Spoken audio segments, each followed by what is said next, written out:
D'abord, merci à toutes et tous d'être là.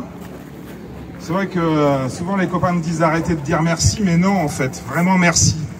Parce que cette histoire, elle dure depuis 2 ans et demi, je vois Cécile.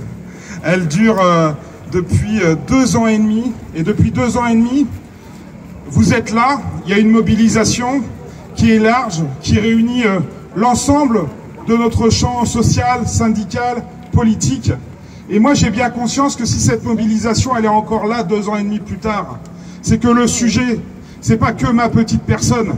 Le sujet, c'est celui, et la rapporteure publique l'a redit aujourd'hui, de l'indépendance de l'inspection du travail.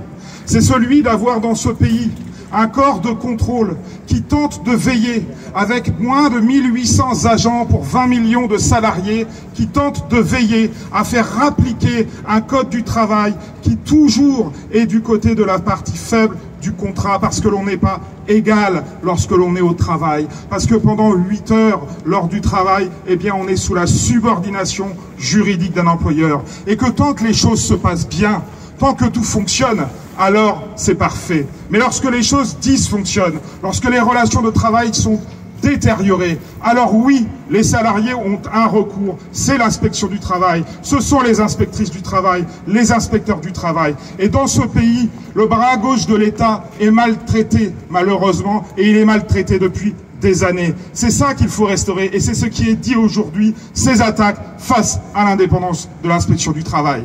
Alors je le dis, le rapporteur public a pris la parole et il dit globalement que ni les faits, ni leur qualification, ni la proportion de l'ensemble de ce qui m'est reproché est établi et que cette sanction, elle doit être annulée.